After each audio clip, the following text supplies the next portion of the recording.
Thank you very much. Now we move on to the presentation of Abdullah Omar Bakhash from Yemen.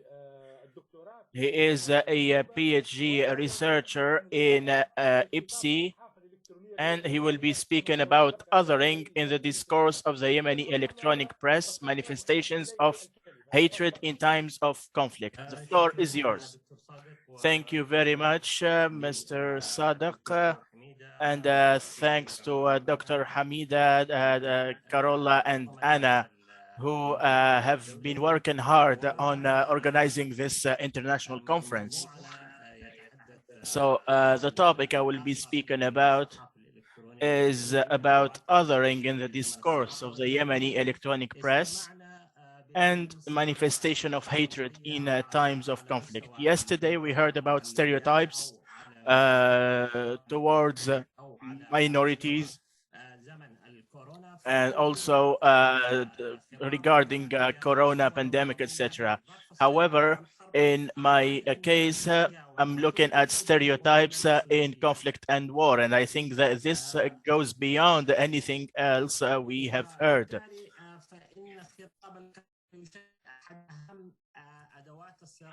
So the hate speech is one of the main tools for political conflict that Yemen has been witnessing since 2011. Media has affected the fragmentation, the political fragmentation, and the conflict between the belligerents, and the discourse, the media discourse has had a lot of hatred and violence language. And also it was about, there is, our study shows that there is so much incitement to hate against the others. And in one of the comparative analysis that have been conducted on print media in 5 Arab countries, Egypt, Tunisia, Iraq, and Bahrain, as well as Yemen. It showed that Yemen had media working on spreading hate speech and violence more than the other countries. So let's look now at the issue of this study. So this study looks into the manifestations of hate and violent language against the others, and the stereotyping of others, and also looking into the sources and the images of media and media contents in Yemen, especially on the electronic press, which is the sample chosen for this study. So we have worked on As-Sahwa net, which is a part of the Tajamma party in Yemen, and it is a part of the coalition or the alliance with the Kingdom of Saudi Arabia. They have been also, there is also a focus on Al-Masira net. And the third website is Aden Times, which is related to the South Transitional Council that calls for the dissolution of unity in Yemen. So this study runs over 1 month, which is June 2021. The study also relied on a survey to analyze content, and the sample contained 191 articles during the analysis period. The analysis unit was about the terminology used in electronic press, and the occurrences or reoccurrences of such terminology. So when we look at the theoretical framework, we can see that hate discourse um, uh, can be has been used by the online press, which involves many harmful images to the others, incitement to hatred and racism. As well as the discrimination based on religion, regions, and classes. At the same time, the hate discourse relies on creating tensions and uses a duality of us against them. The study came up with a number of important findings. So I will try to look into the most important ones, and you can find the details in the study when it is published later on. So when we look at the distribution of the study sample, we can see that Sahwanet has had 108 articles involved. This is due to the high coverage by Sahwanet because they cover the activities of the Yemeni government, the activities of the cabinet, the activities of the military and the president, etc. As for the format, we see that 79% of the sample was comprised of news. And this is a paradox. So 79% of the articles were news containing language of violence and incitement against the others.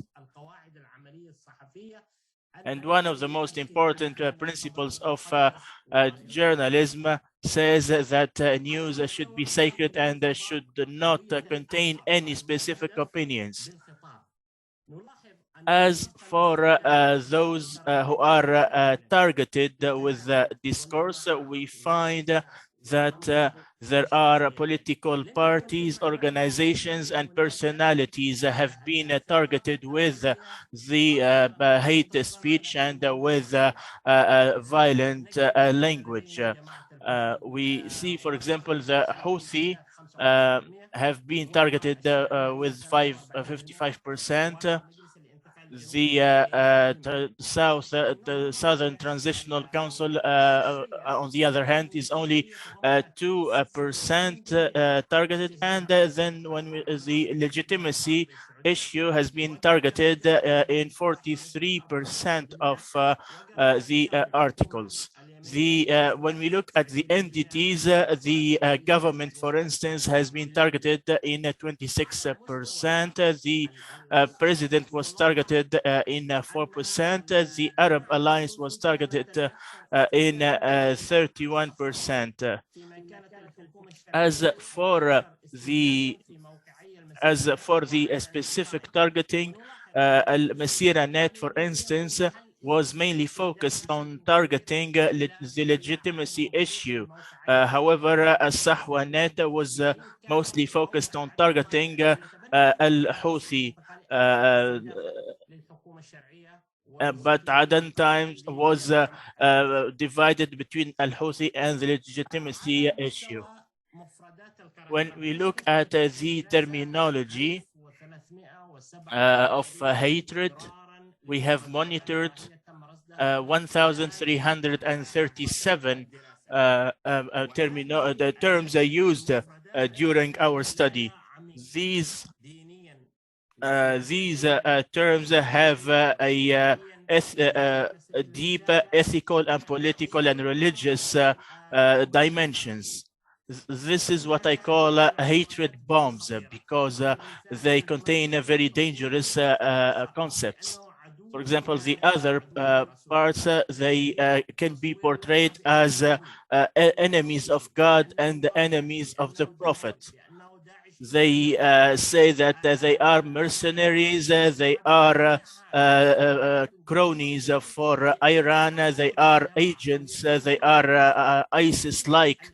they are terrorists, etc. So here we can notice that religion has been used in this discourse. So this, of course, leads the context from a political conflict to a conflict with the religion and the conflict with God. So this leads people who are conservative, for instance, to think that such people could be killed without consequences because they stand in the way of religion and in the way of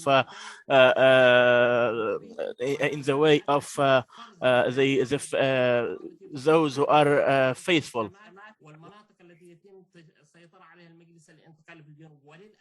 Also, unfortunately, media is working on nurturing this kind of discourse, and that the Houthi, for instance, they need to be evacuated completely, and that they are strangers to the area. There is also the issue of being a proxy to other countries. We see that many categories have been accused of being, as we said, the cronies to the KSA, to Iran, to Iraq, and to other entities. When we look at the ratio of use for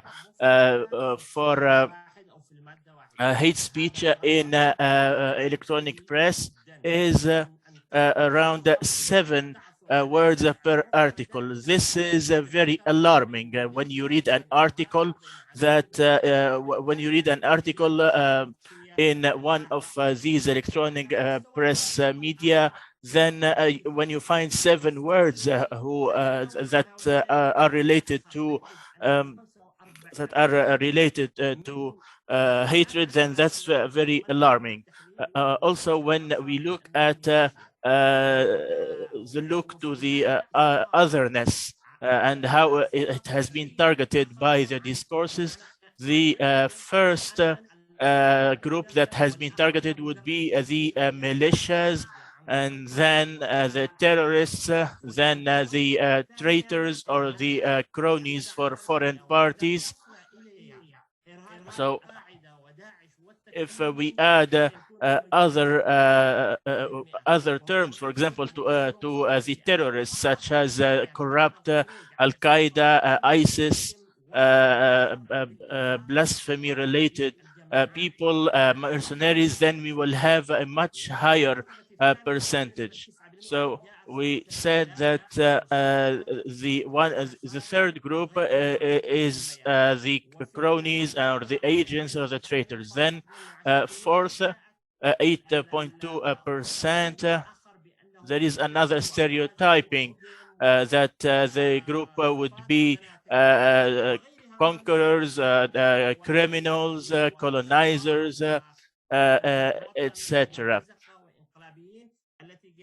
And there are other descriptions that have been dealt with, but to a lesser extent. As when we look at the stereotyping of hate towards the others, it is comprised of different categories. 56% is stigmatization, 9% is incitement, 25% is discrimination, and etc. So media, as we said, included a lot of discrimination in their articles. Of course, here we're talking about the electronic press and the sample that we took in our study. So 14% also were involved in denigration. And Sahwanet was the one that used that used stigmatization more than other things, and second, it used discrimination. As for Adan Time and Masira Net, both they were involved mostly in stigmatizing content. So when we look at the references and the sources for hate speech in electronic press is the journalists themselves. This is a huge and dangerous paradox. So when the journalist is the victim during the conflict and the battles, the journalists will always be talked about as victims because they are trying to express their opinions and try to cover the what's happening. However, when the journalists themselves become the source for hate speech, then this is a grave danger.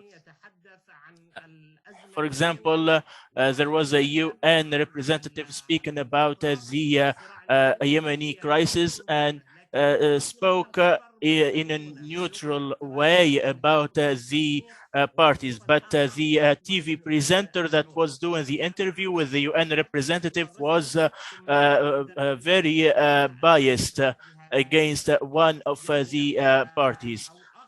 So when we look back to the sources, the sources, as we said, or had sorry, the references have been mostly political. Others were related to the ethnicity and to regionality. 93% of the hate speech was an explicit content, and only 7% was implicit.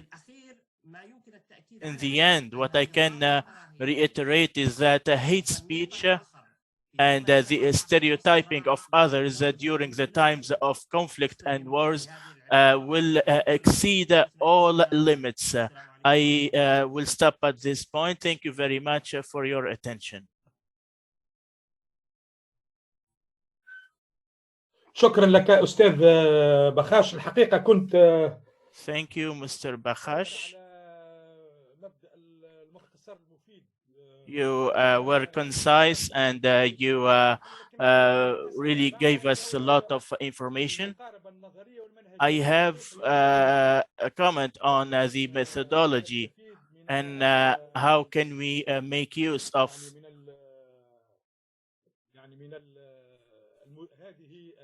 this study, this analytical study in terms of hate speech in Yemen. You respected the time allocated to you, so thank you once again for that.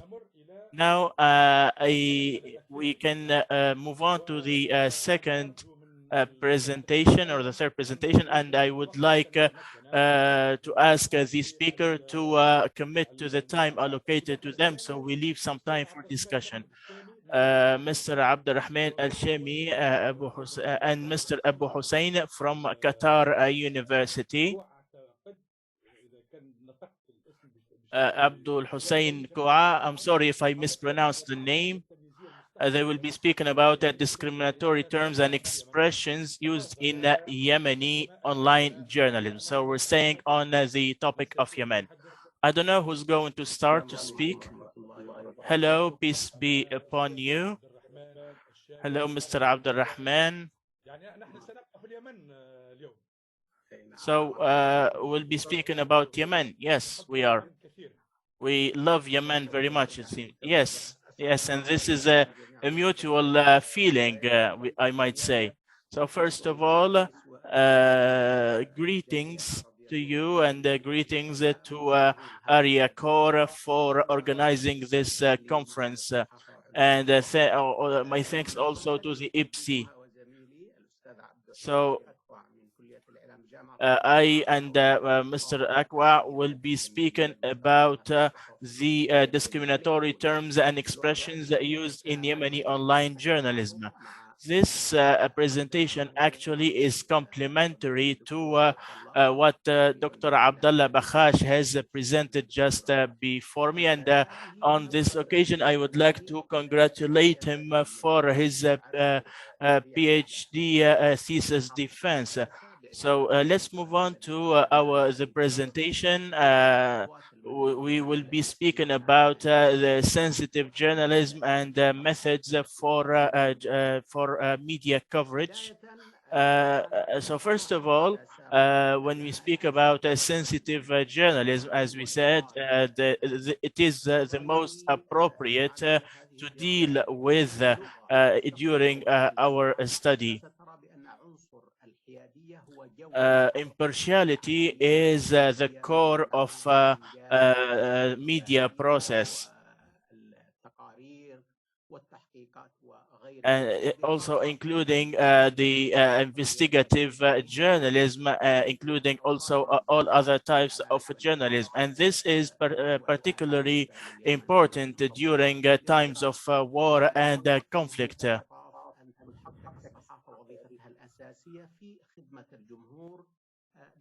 And they, of course, they should be at the service of the public as media outlets.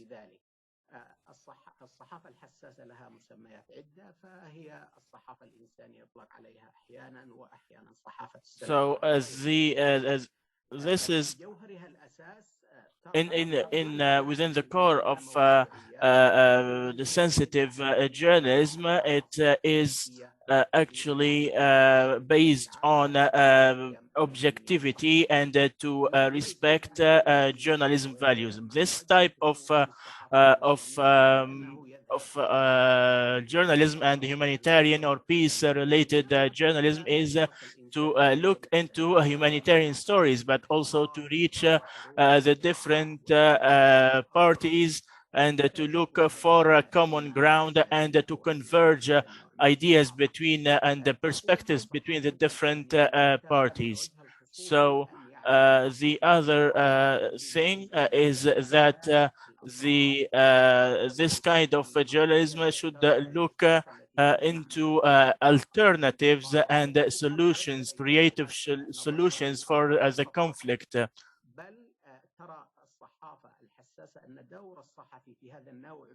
And the role of the journalists, as we said, is to look for alternatives. This is a very important aspect of a journalist's work, and to come up with creative solutions, and maybe also foresee what could this conflict lead to. So when we speak about a sensitive journalism, it is using neutral and impartial language. So this is one of the best practices, and therefore it is devoid of any specific adjectives such as courageous or cowardly, etc. It also avoids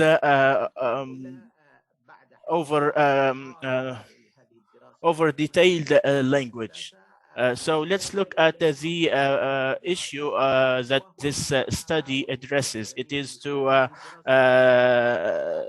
identify the discriminatory expressions and terms that are being used by electronic press in Yemen during the time of war since 2015 until until we conducted this study in October 2020. So the objectives of the study is to monitor discriminatory terms that have been included in the news coverage in Yemeni electronic press, and how committed the press outlets how committed were they to the standards and ethics of sensitive journalism. So there is a glossary actually for discriminatory terms that we have established, and we have used this glossary to replace those aggressive words or terms with acceptable terms by journalists. Also, we have worked through descriptive and analytical research, and we have used the descriptive survey methodology. We also conducted content analysis, and we focused on ثورة.net, مسيرة.net, and المشهد, the Yemeni Mashhad. So all of these are online press that are independent and civil. So we have identified 30 articles from the 3 online press outlets, and we found out that we defined discriminatory expressions or terms as terms or expressions that included discrimination or cryonism based on ethnicity, color, gender, language, political opinion, non-political opinion, or religion. So there were also different patterns for discrimination against the government, for instance, against the Houthis, against the Southern Transitional Council, also against the political parties such as At-Tajammu or the Popular Congress, and also the marginalized groups. So out of our study, we came up with a set of findings. There were many discriminatory terms that have been used against the Houthis in ثورة.net and Yemeni landscape or Yemeni Mashhad. And the discriminatory expressions against the Arab Alliance countries, Saudi Arabia and the United Arab Emirates, and also the legitimate government were more prominent on Al-Masira.net website.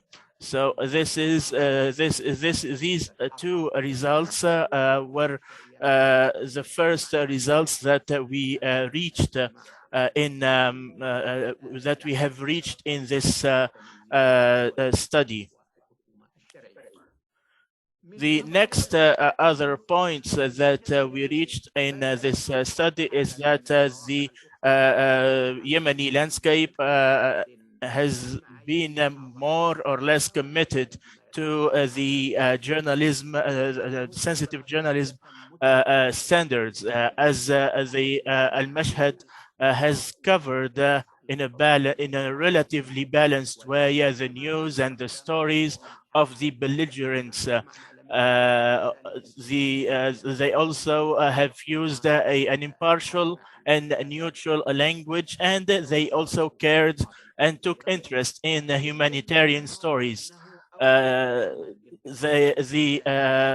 Yemeni landscape has used less inciting language compared to ثورة.net and مسيرة.net. And as Dr. Abdullah said before me, we reached the same conclusion, is that the online Yemeni press is one of the media outlets that are spreading more and more stories about the humanitarian side. في هذا الحرب الدامي والتي يدفع ثمنها البسطاء ومن لم يكن لهم يد في إثارة هذه الحرب. استخدم موقع المشهد اليمني لغة تحريضية أقل نسبيا من موقعي الثورة نت والمسيرة نت. And also they have been using some inducive language and also hostile language. For the reference used by the Yemeni press is that they are relying on many references with biased policy, and they have many deviation also on the neutrality, and also we have for that many recommendations because we started to have this study in the beginning with all the words and the terms that reveal a hidden discrimination in Yemen, and also a many accusation of violence, accusation of those who are dishonest or those who are not faithful to the state. So here we have some of the proposals and some of the recommendations in order to improve the language of reporting. And we have to start from the best practices so that we have some guides and some of the manuals related to the sensitive reporting during the conflict times. And based on these, we should work on those terms as defined in the guide or in the manual, so that we will be we will try to avoid the bias, and also to be as much neutral as we can, and to try to be out of the push and pull factors in relation to the news.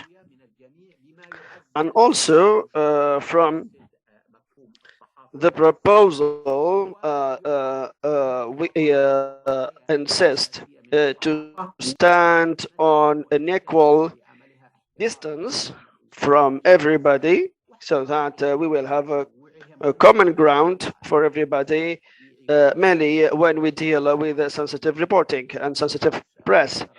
So here, in order to achieve this, we have to take into consideration how to respect the public interest, and also how to highlight loyalty of the journalist, because the loyalty of the journalist is to the people, not to the parties, not to the political parties, for example. And also to relinquish each discrimination or accusation during the reporting. And also from the proposals, I think that we need more training for Yemeni journalists, mainly for the peace journalism and the humanitarian journalism, and also the sensitive journalism that take into consideration the context of the conflict, and also the journalism of solutions, so that they will provide solution rather than providing discriminatory words that may represent a hidden accusation to one of the communities on the other. And also, as I said, to provide or to make available a guide or a manual for all of them, in order to unify the terms for all of them, and also to make them less sensible to the reader. And also the last thing from the proposal is to raise the awareness about the peacemaking during the conflict times, because even the press can be involved in peace rather than it involved in conflict. Thank you. Thank you for what you presented and the rich information that you provided. And we will start the discussion now, so that I hope that we'll start as soon as possible to discuss in order to get as many questions as we